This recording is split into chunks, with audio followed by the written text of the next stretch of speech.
had to skinwalk. She had to kill. She had to skinwalk, but not to kill. She was an adult now, and she knew that she would never again be able to consume another sentient being. So she decided to only consume, uh, to only consume. Where the hell is it? Okay, the bodies of the newly dead, in order to walk upon the world. From time to time, when Kilara is feeding, she will be scared off, usually by a grave robber, who will be just as frightened as she is. And so there have been pictures taken of her in flight from the scene from time to time. But the funny thing about that is, the same picture of her in her natural state will be seen by half the people who view it as a blue-skinned woman with a tinge of green, while the other half of people will view it as a picture of a yellow-skinned woman with a tinge of gold. But once she does feed, as she does, she metamorphosizes into the likeness of the person she has ingested, with many of their fading memories and feelings still intact within her. And this living skin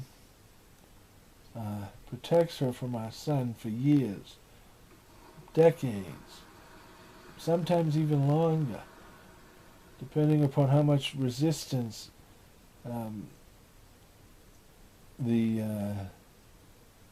how much resistance there is in the person she consumed, during which time she feeds upon a plant. That is her diet, which is native to her planet, that now grows everywhere on ours, and she is able to walk among us. With a new body, Kiara entered Trinity College, even though she had written most of the books being taught there. She decided to take a course on banshees, to learn what is taught about her in the larger culture. There she noticed one of the students, James Kabanga O'Brien, who spoke so vividly about banshees that she wanted to know more about this young man. He was a drama student, and he was writing a play about banshees. "Oh, could I write it? Could I read it?" she said. "Certainly," he said. So they shared a bottle of wine as he read his play to her aloud. And then after the second glass of wine, he woke up the next morning, having completely rewritten his play. He couldn't even remember doing it, but it was so good. It sung the cry of the banshee. Cry of the banshee. He called Kilara his muse and insisted that she star in his play. At first she refused, but then she reluctantly agreed. The school was soon abuzz about the discovery of a new Shakespeare.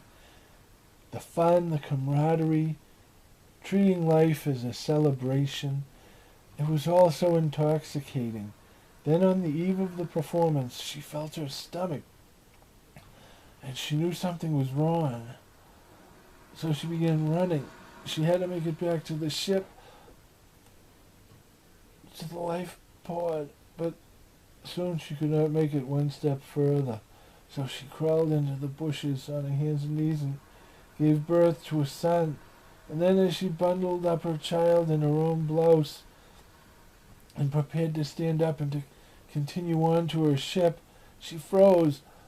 The whole process, it was triggering a shedding of her skin. She quickly placed the baby down as she began to shed her skin. "So I walked out of my house to see that what all the noise was about," said Harry to Officer Ben Levitt. "And so here was a newborn baby on the ground, and her mother, who was in all body paint, out cold, half in the bushes, half out. It's a good thing she put the baby down before she passed out. But I didn't have any time to worry about her. There was a baby I had to think about. So I brought the baby into our house. And when I came back for the mother, she was gone, vanished. Well, Harry, said Officer Ben Levitt, we'll take it from here.